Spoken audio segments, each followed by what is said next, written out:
Namaste Yogis, World Meditation Day greetings, and also welcome to the new Abhyasa format where we are looking at yoga practice and meditation inspired by ancient wisdom stories. Friends, for too long, the philosophy and the practice of yoga have been two different things. It's our attempt to bring them together. I hope this works well for you. And you can listen into the stories on the first day of your practice and on the last day of the week before the new Abhyasa comes. This week, we're going to begin with the wisdom of the Bhagavad Gita. Friends, the battlefield is set. Arjuna, the greatest warrior, comes to the battlefield, looks at the opposing army. This is the context of the Gita. And then he sees his cousins, his uncles, his teachers in the other army. And then he says, like we do many a times, what is the point of such a victory? Even if I win, I will be killing so many who I know and love. I'd rather leave the battlefield and go and sit in peace. And at this point, Krishna, his charioteer, advises him. And what he says constitutes the 18 chapters of the Bhagavad Gita. We are going to look at the Karma Yoga advice. Friends, our logical mind would say, leave the battlefield, let there be peace, this should be a spiritual experience. But Krishna advises him to do something else. Karmani eva adhikaraste ma phaleshu kadachana ma karma phala heturbur ma te sango akarmani. There are three things there, and let's look at all three. The first, one can never run away, leave one's responsibilities. Arjuna is a king. His responsibilities are to the subjects of his land who are being ill-treated by his cousins. So he has to fight the righteous fight for his people. Let's take a moment, just spontaneously asking ourselves, what are our responsibilities in life?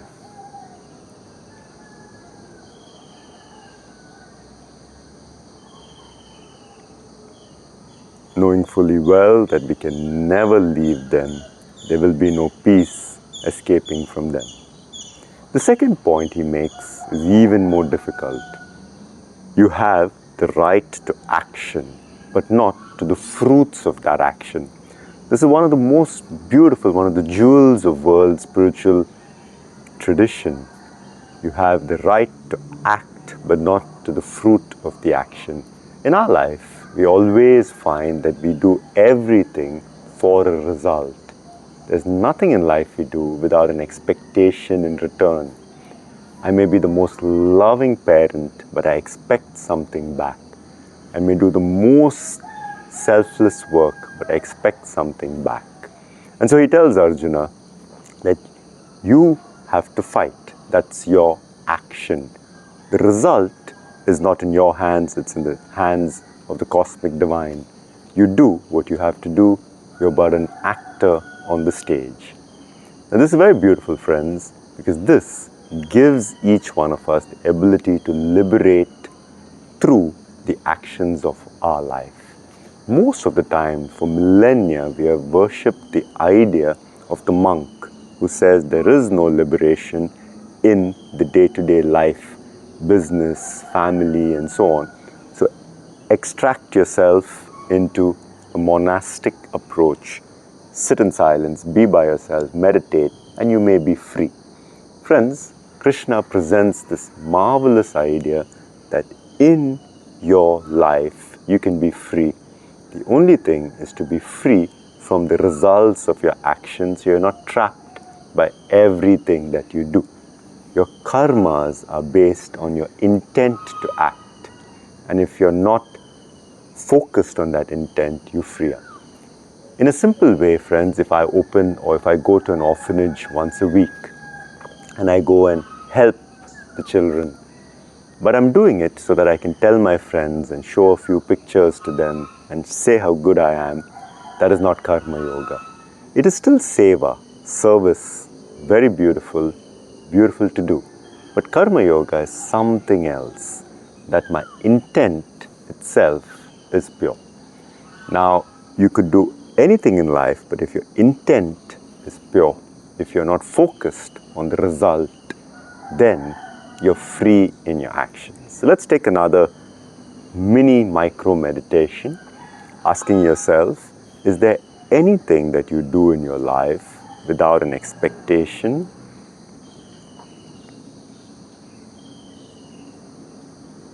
And slowly you'll begin to find how difficult this is, that we are never free in what we do. Friends, the third point is even tougher. The third point, he says, to not even be attached to the role. He tells Arjuna not to be attached to the role so you can do your actions to the best of your ability. For most of us, we are so stuck with our roles, attached to our roles.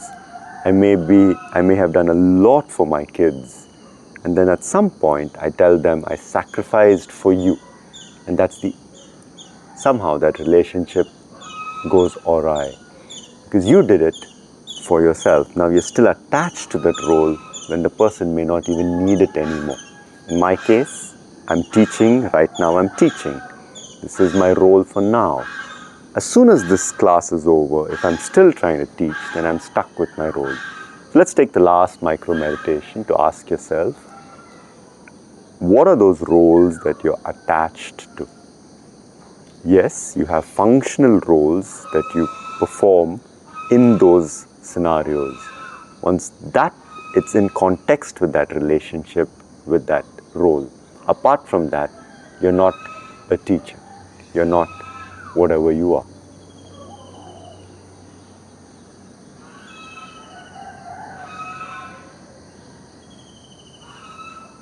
A very quick recap. I've kept short meditations, so it's spontaneous and your mind's not playing tricks with you. Just spontaneously. What are your responsibilities?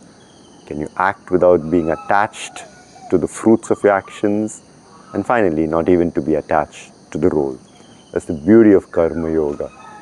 In our practice today, we're going to give context to the pranayama, to the asanas, and we will go in a particular way.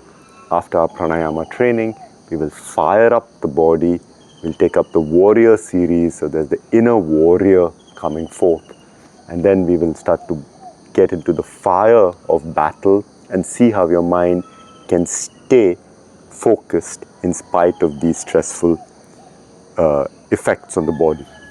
Now this is very important, friends, that you burn yourself in this inner fire, preparing the yogic fire, preparing to have a nervous system that can handle stress when somebody talks badly about you, when somebody attacks you, and so on and so forth. And then we'll look at perspective. These are asanas that we do regularly, but we're bringing context to our story. And then eventually we'll focus on opening out the heart. With the perspective of the inner warrior, you need to have a compassionate heart. And finally, when we finish a meditation and reflection on our inner dilemma that we are looking to work on, in the end, we'll come together with a sankalpa, intention setting to share our light with the world. Let's begin with our practice, dear friends. So first, just come into a seated position, and we'll begin with bringing your hands together in a Namaste. You can close your eyes, setting your intention for the next 50 odd minutes of practice.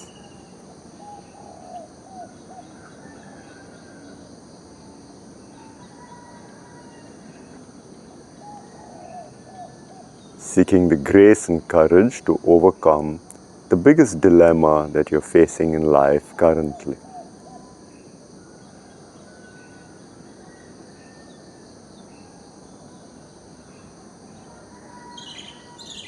Kapalbhati Kriya. So block the right nostril, exhale 10 times out through the left.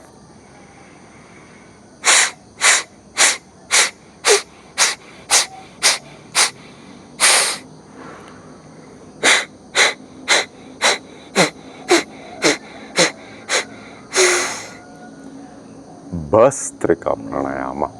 You've done 10 through both nostrils. Now we'll do 108 rounds, active active inhale and exhale. Every time you exhale, your stomach goes in. 108, you may feel that your cheeks start to shake or your fingertips are tingling. It's fine. You can even stop wherever you're comfortable, at 50, at 70, as the case may be. If you have high blood pressure, stop at 20. Let's try this.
We've gone fast with the breathing. Now we need to go slow.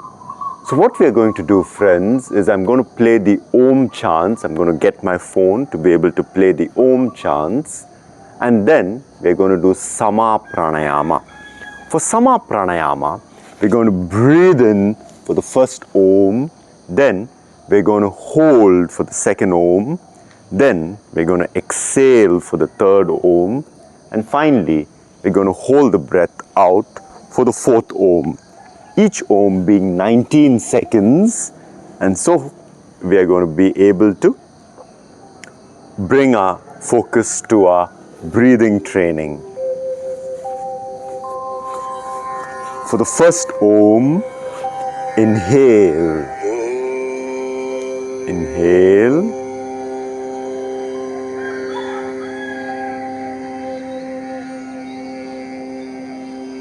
Still breathing in. Second Om, close your nose, hold the breath in. Your eyes are focused on the eyebrow center. Your tongue is rolled up to the roof of the mouth, holding the breath inside.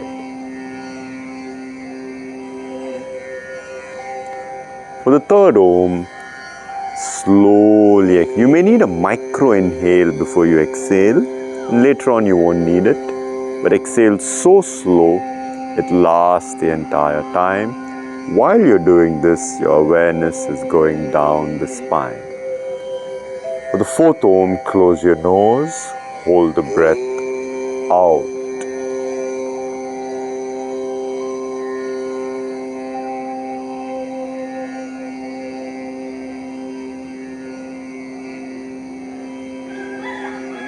Let's do this once more. Inhale, awareness up the spine to the eyebrow center.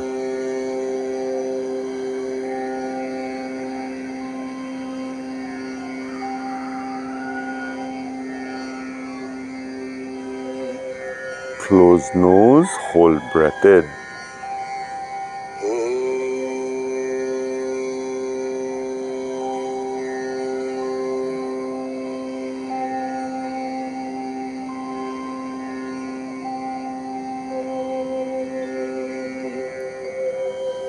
Exhale, awareness down spine.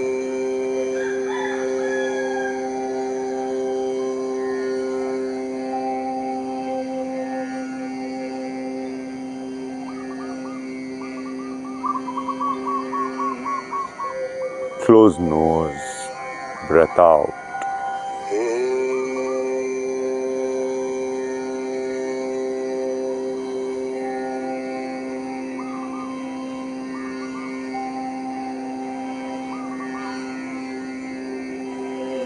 Beautiful. Let's take one slow breath.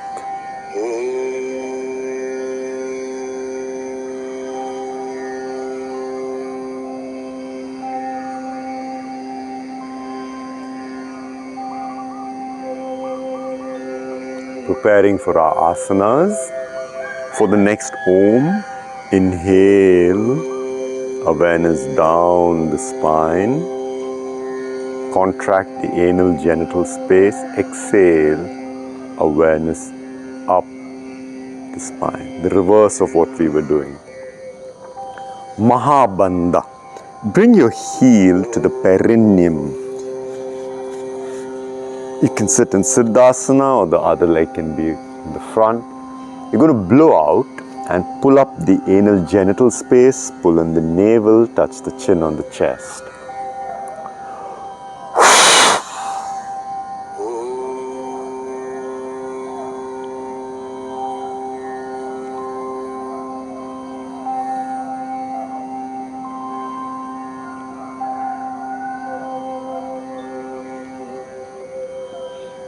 Second time.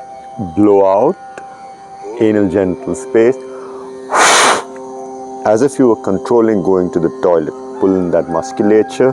The navel goes to the spine, the chin on the chest. If you're having your periods, you avoid the bottom two locks. Release. And the last time. Mahabandha will do a couple of things. One, it'll stop the energy from flowing, dissipating. It'll also balance thyroxine, adrenaline, estrogen, testosterone for your homeostasis. Release. Let's come up, friends, and let's take up Agnisar Kriya. You need this digestive fire. We'll do Anulom Vilom later on. So first blow out.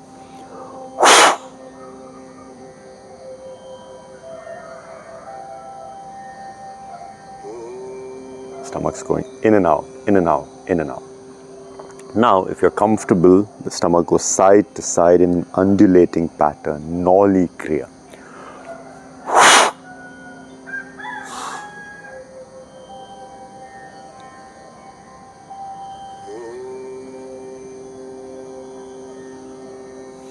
Beautiful.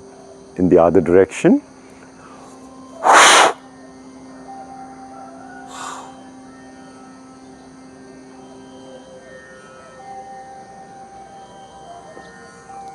Beautiful.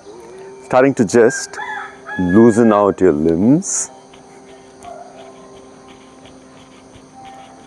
Getting your body into a rhythm. Such a beautiful movement of the body. And check if you can go.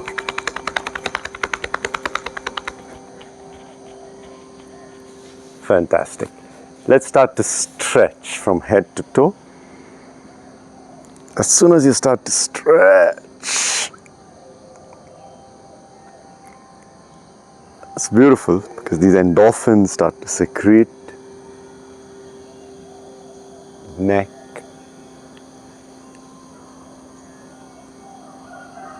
side,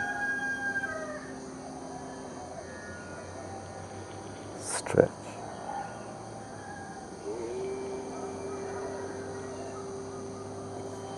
The shoulders,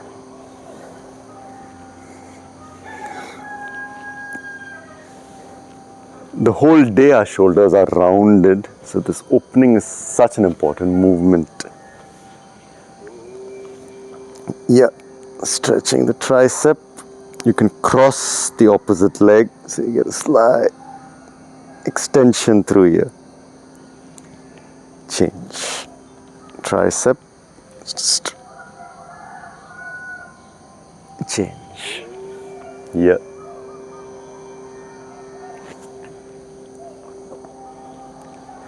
The arms.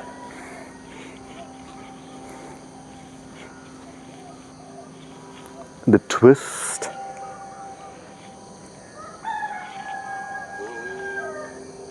I'm very happy to be presenting this Abhyasa, World Meditation Day, exactly where I practice every morning. The sun's going to rise up there. It's been a rainy night. And I hope at some point you get a chance to visit us at home here in Bali. Reverse. Start to open out here. Stretch. Change to the other side.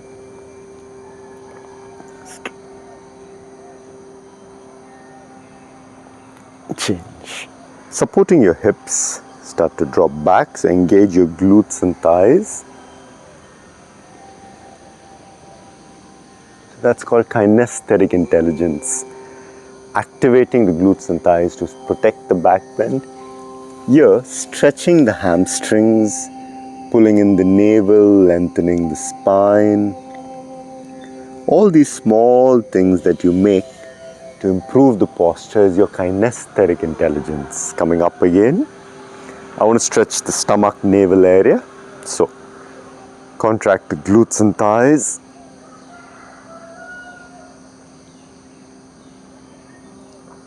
Now, the legs are really wide and we begin to twist.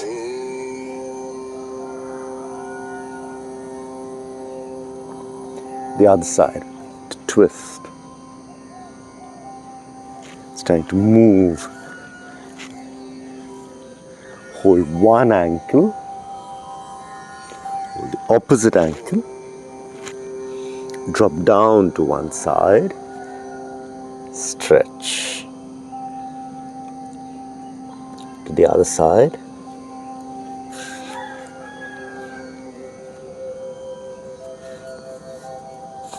Back in the center. Trying to push your hips back.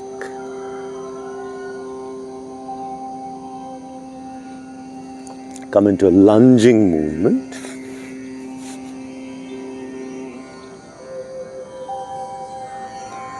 Drop a knee.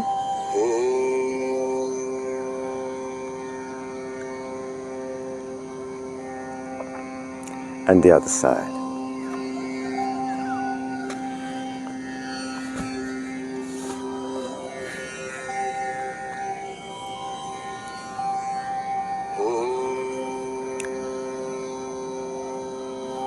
Change.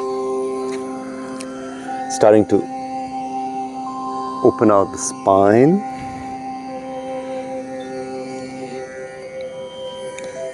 And Parvattasana.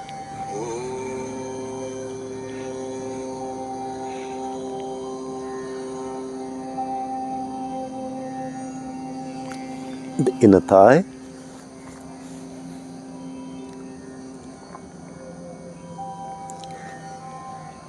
And stretching the thigh, knee, hip, thigh.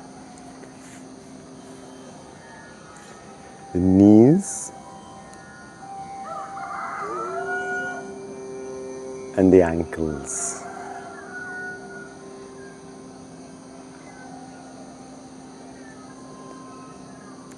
Wrists.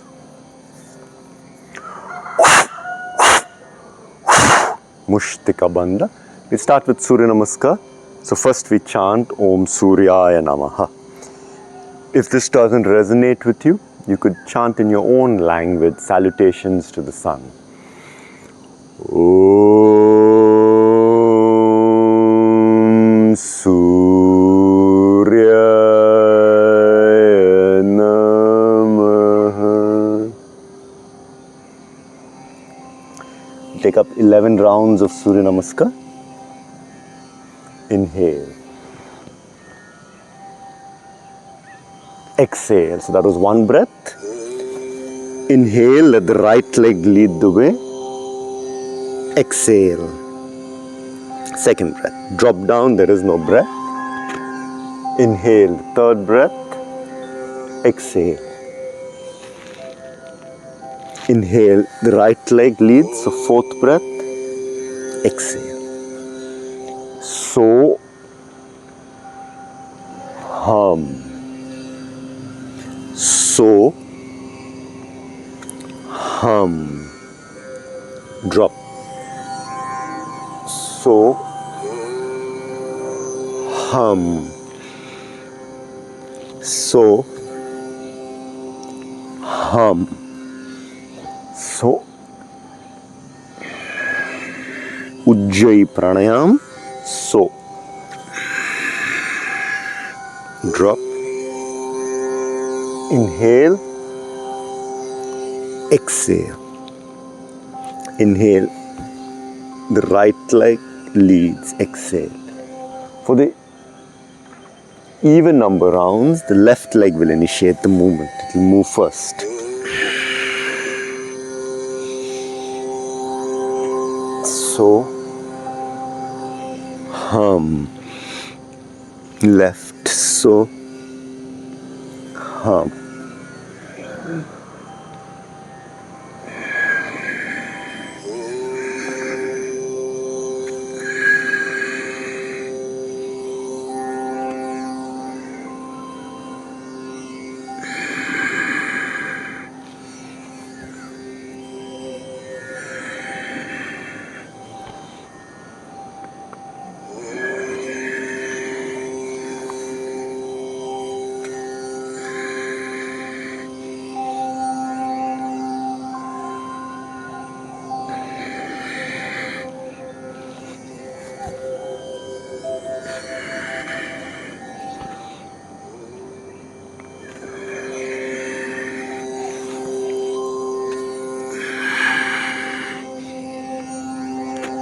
So your Surya Namaskar becomes very rhythmic. It's about 4 breaths per round.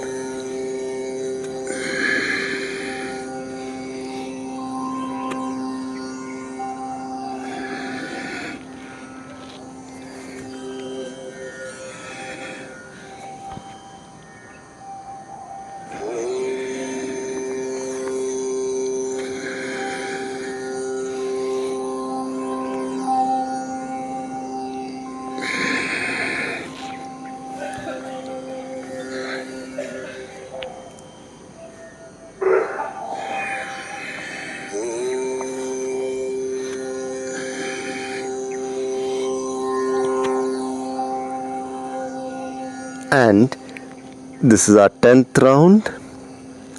Let's just stay moving slightly slower.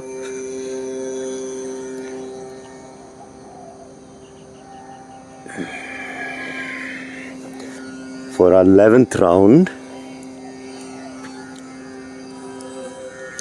to now come into Parvatasana.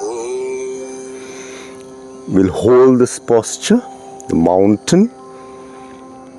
Now we begin to bring our context. We are warmed up. Our context of the inner warrior. Just reflecting on what is the biggest challenge, dilemma you're facing currently. The reason that we do asana, Patanjali describes, tato dvandad nabhigata. Then the dualities of the mind drop away. So we'll use that. You've got some dilemma you're facing. Let's see if it drops away with clarity. Let's bring the right leg in the front. Firing up the inner warrior. Virabhadra 2. You're getting your feet back from the front heel. It's keeping you in place. The front hamstring, the back thigh, the back foot. You're looking at the fingernail of the middle finger. So you're coming into a position of strength through that equanimity.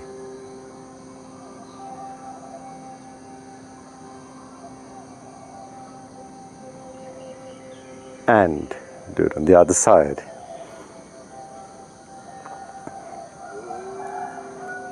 Getting the feedback from the front heel.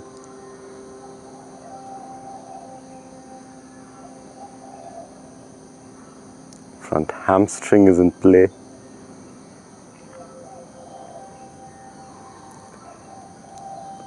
Slow deep breathing. So you inhale down the spine, contract Mulbandh, exhale up the spine, let the body go lower.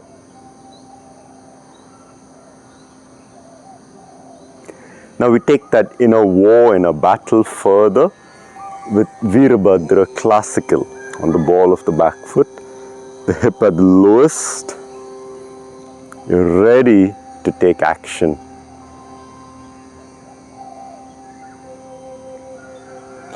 The front heel is giving you the feedback, the back thigh is active.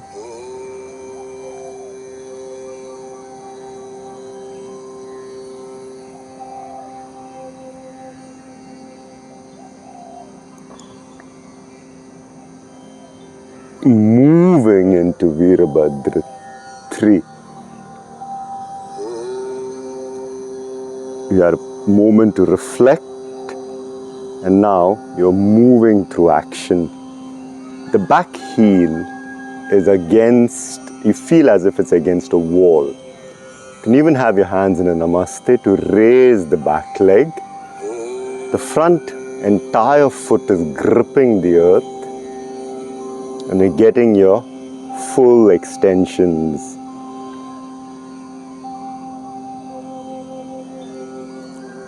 Coming to the other side, on the ball of the back foot, in a moment of reflection, holding your equipoise, strength through the challenge. Slow breathing, hips are lower, eyes are focused as you will need to be.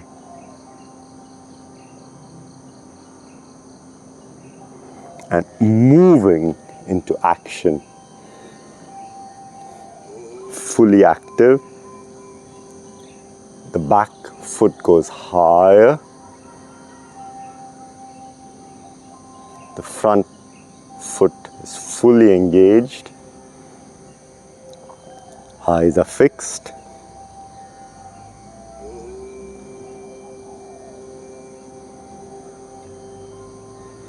These three postures are the warrior series, the inner warrior preparing to act. And that brings us to Vrikshasana. Having acted, you want perspective, to come into the witness awareness. Your foot is dug in so much that the spine is straight. Eyes are fixed. If possible, stay in the heart space. So from there, the seat of consciousness, you're just observing what this body is doing, change the leg, and what this mind and breath are doing. Without this witness awareness, life will be a roller coaster.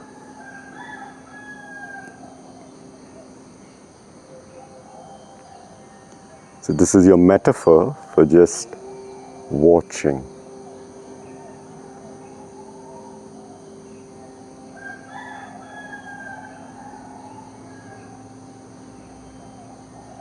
The most classical of yogic postures. This is a posture that predates yoga. When the great tapasvis would do penance, this was a posture that they loved. We continue with this fire, we continue with creating more and more heat and fire, starting here in Bhujangasana. The feet are active, the shoulders are open, the shoulder blades come down, lengthening the spine.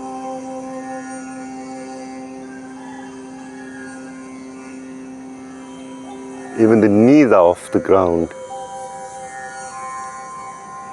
Thighs off the ground. Back. stretch Shalabhasana.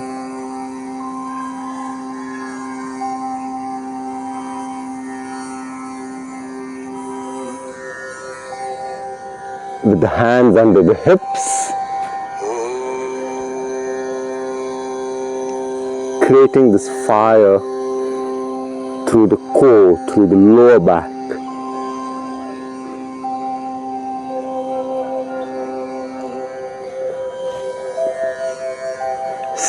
Stretching the body in Dhanur.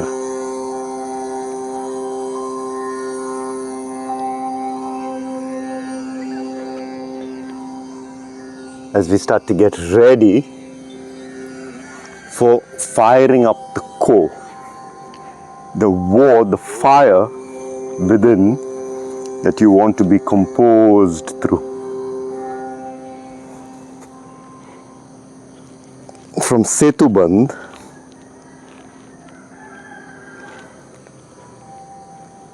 we are now comfortable in Chakrasana because we are engaging the glutes and the thighs. If you find any pain here, then don't do this posture.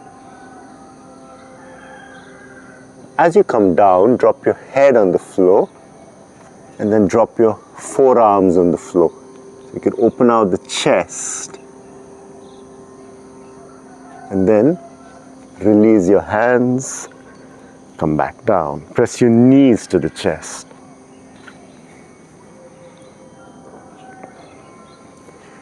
The inner fire, training to be composed through this inner fire in Naukasana.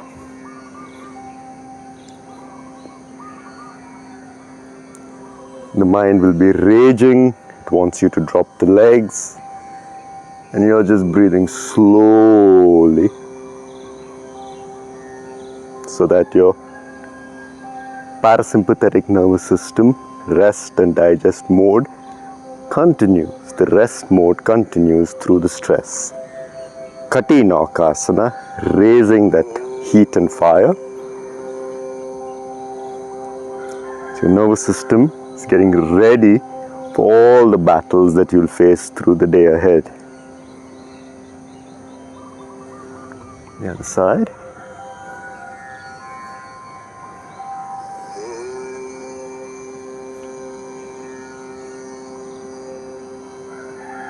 We're using the same asanas that we love, but we're contextualizing, and that makes a lot of difference. The legs are crossed here, hands in front of the glutes, lift. Beautiful work for the core from within. From there, stretch, express, and let's come into Santolanasana. Let's take a minute in the plank. We should be comfortable in a minute here, pushing the shoulder blades back, pushing the heels back, the head forwards. Good. 2 more ohms. Breathe in, breathe out. Breathe in, breathe out. Tato dvandad nabhigata. The dualities drop away. You're so focused. The mind is enjoying this focused state. Usually it enjoys a vikshipta chitta, distracted state.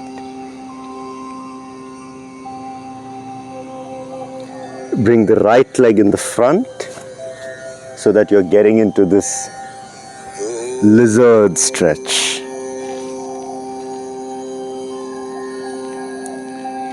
Trying to get your elbows on the floor, the back knee up, the back heel back. Change.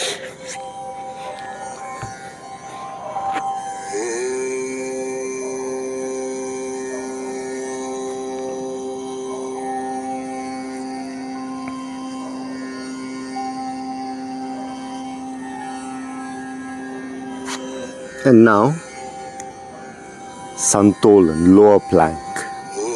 The heels back, the head's forward, Navel is in.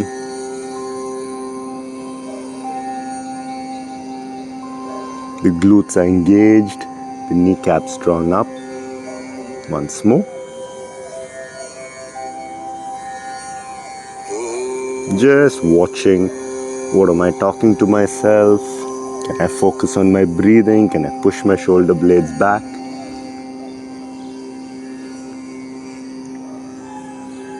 And stretch. Having fought, having trained that inner fire, the only thing one can do is come into a state of surrender.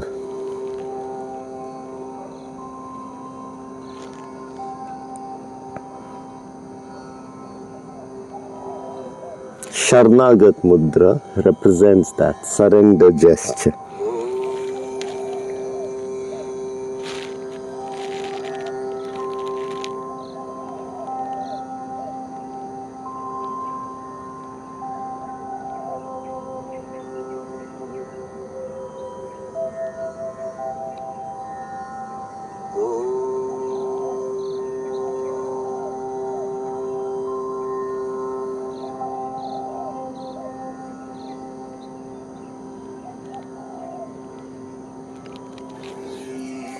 Beautiful.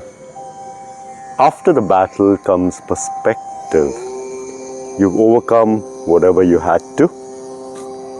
You've chosen, but you always need perspective to see whether everything is in line with your dharma, with what is right for you, what is right for the whole society, community.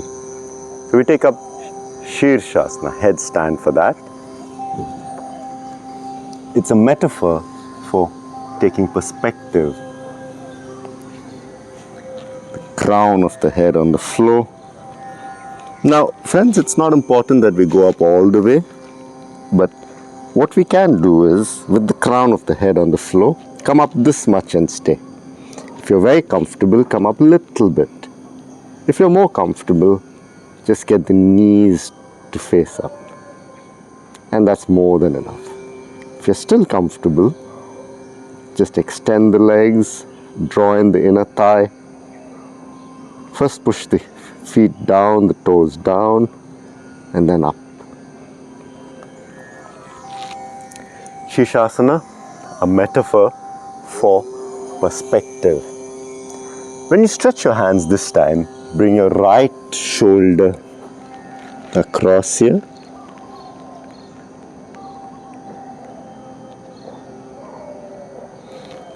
Bring your left the other way.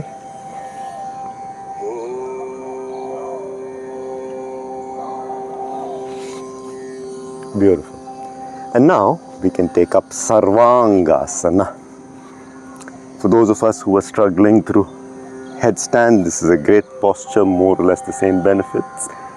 And for those of us who could do headstand, this is still one of the most beautiful postures.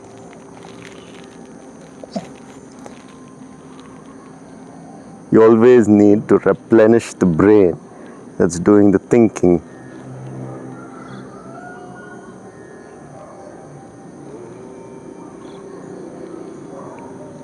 Inner thighs are engaged.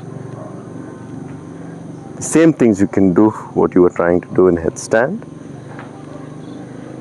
Drop your legs back and come out of it. Friends, after perspective, the most important thing for anybody, any warrior, anybody in life is to have an open heart. So we'll begin with that, opening out the chest, the heart space.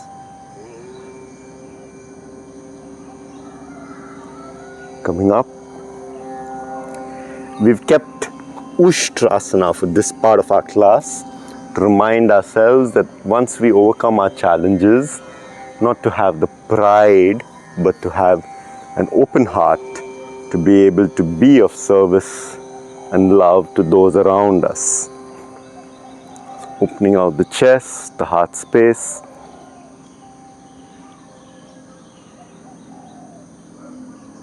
As if the divine were pulling you up from the heart. And you were merged with all the cosmos through the heart. And merged with Mother Earth through the heart.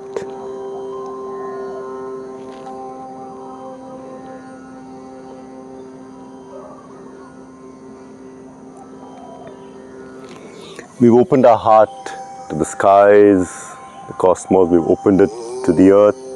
We also want to open it to our peers, fellow human beings, animals that share this magical place. So we'll take up a heart opening, which is also a spinal twist, but sideways.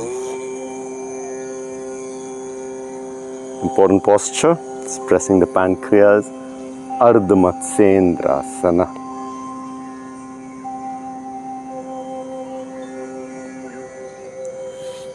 Heart to the side.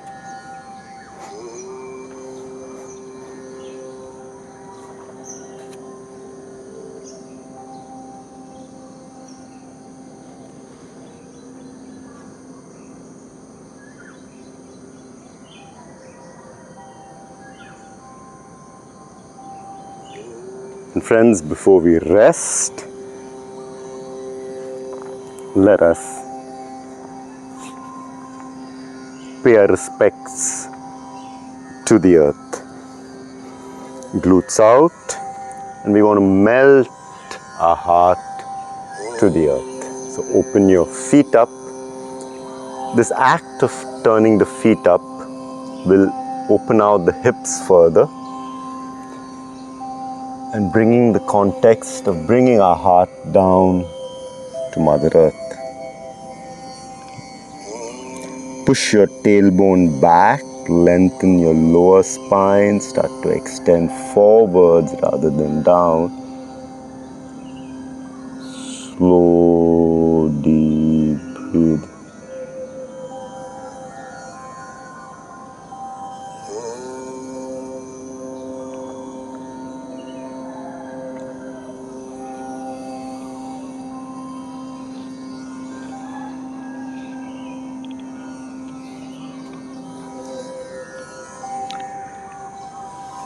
That's our asana series for today. For the next 1 minute, do any posture that you like before we get into Shavasana. I'm continuing with the theme of opening the heart, and so I'll go into Gomukh. You can do this with me today, and then every day of the week, change it. Slow, deep breathing, preparing for meditation. The other side.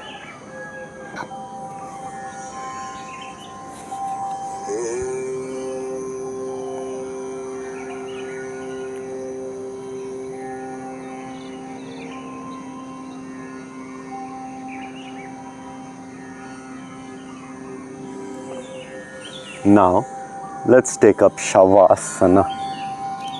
Slow breathing, 3 minutes.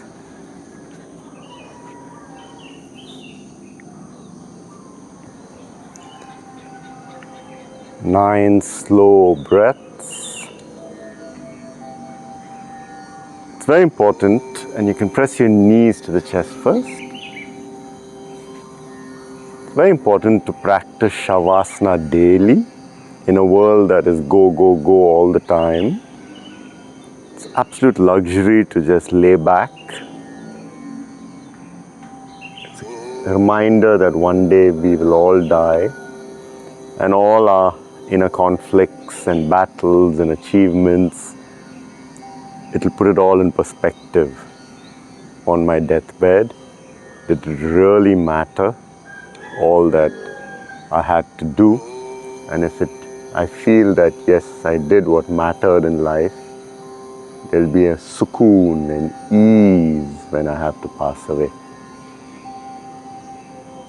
If that ease is not there, the desire to do it differently will bring about another birth.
The last 3 breaths.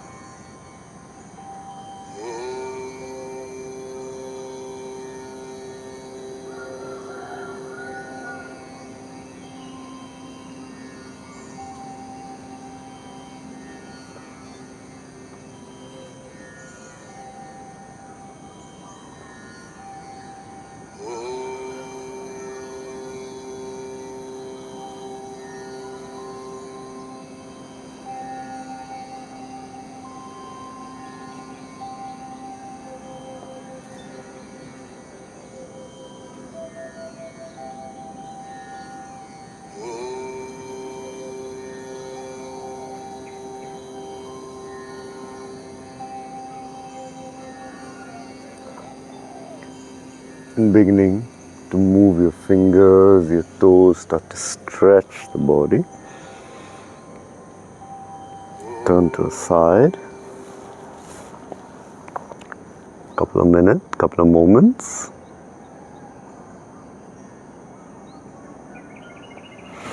Coming up, just sit. We'll take up a meditative posture. So you can actually use a cushion, or if you use a mat like me, just fold it.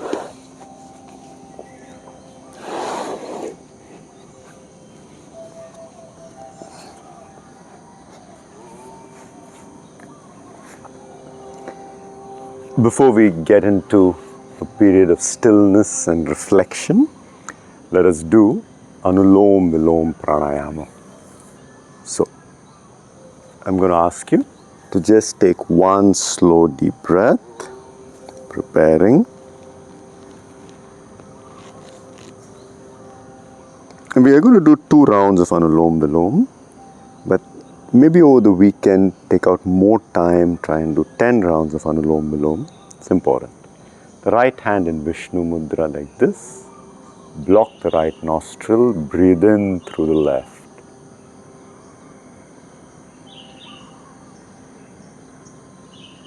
Close both the nostrils, holding the breath in. For double the inhalation time. Now exhale through the right slowly. Double the inhalation time. Then close both the nostrils. Breathe in through the right. Awareness moving up the spine. Close the nostrils, hold the breath in.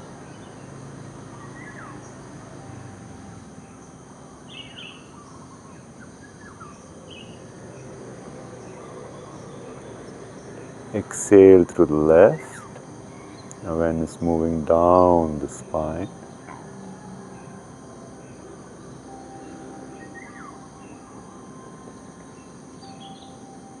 Close. Do one more round. In left.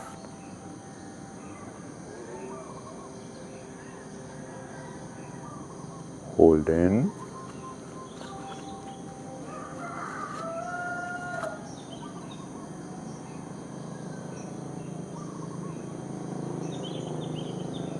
Out right.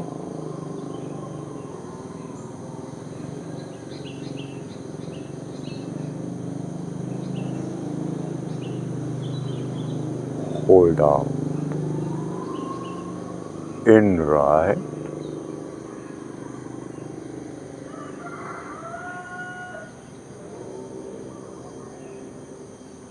Hold in.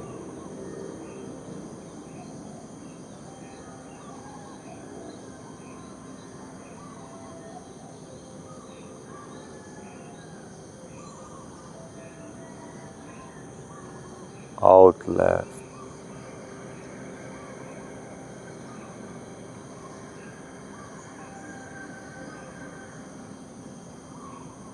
Hold out.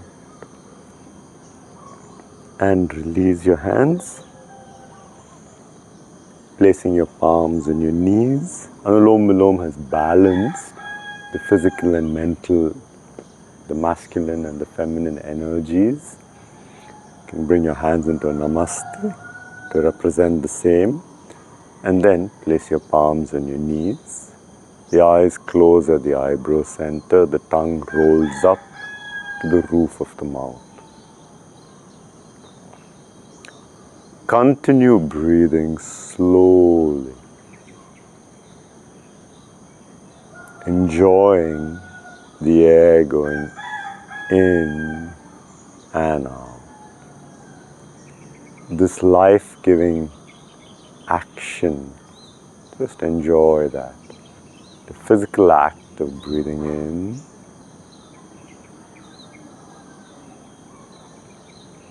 breathing out. If it helps you, you can count your breaths.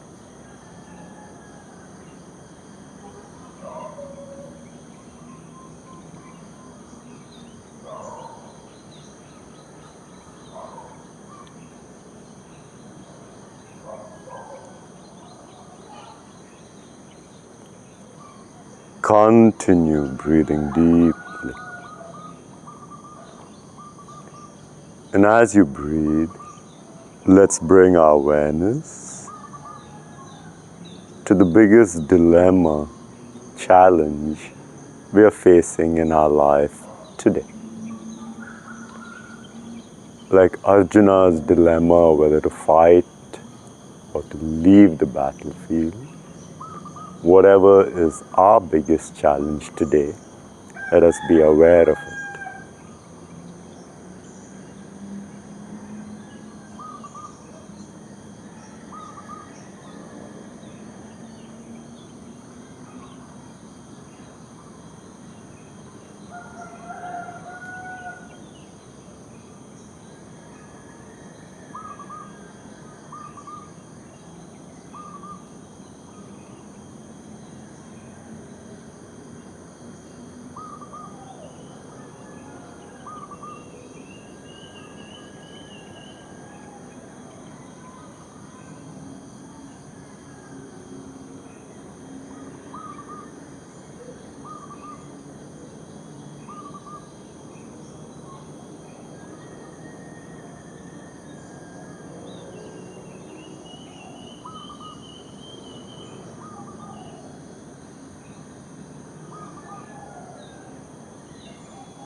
One of the most beautiful pieces of advice that comes from the Gita, Krishna says,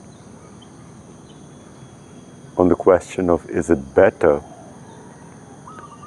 to know yourself completely before committing to something or not. Yes, of course, he says, it's best to know yourself completely, but even better is to act. Sometimes we keep waiting for the perfect moment. We feel we need more and more and more training and information. And years may go by, and many things that we want to do never get done. While reflection is the fundamental aspect of a meditation, spiritual life, he also inspires us to act, and through our actions to bring great joy and uphold the dharma, the righteous way of society. And this is why the Gita is so loved and continues to be one of the great jewels of world spiritual literature.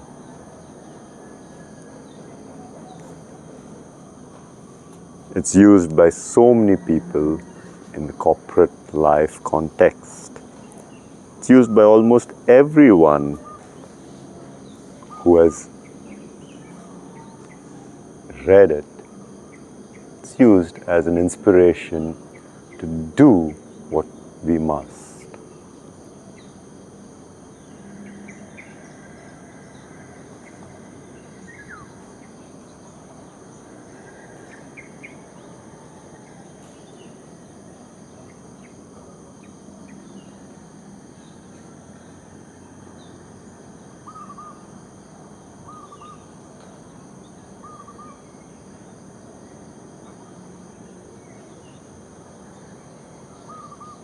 A last minute reflecting on your path ahead.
Dear friends, you're practicing by yourself, but all of us are practicing together in some way or the other. Let's bring our hearts together with 3 Om chants and then set our sankalp, our intention, that we may be able to share our light with the world. Not a lot of people have the time or the inclination as of now to be able to take an hour to themselves to cleanse their heart, their emotions, their intentions before they step out into the world on a daily basis. Let us not take this opportunity lightly. It comes with a responsibility to share light with those around us. So first up, 3 Om chants. Breathe in.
With our hands in a Namaste, setting our sankalp, our intention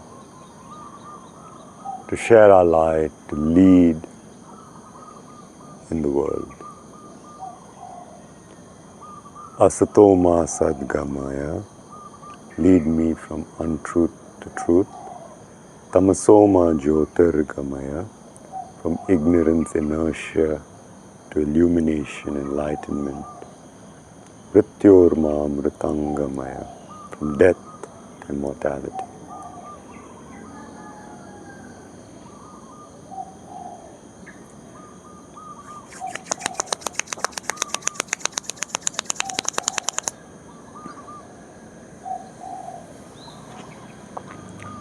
Namaste, Yogis, Namaste. I do hope that you enjoy this practice, the context that we're able to bring to our practice, the storytelling, that each has a psychological message from ancient myths and traditions. May this practice help even in contextualizing the asanas, the journey within. Next week, we'll take on another story from a different context. We'll look at different traditions as well in the months to come. Namaste.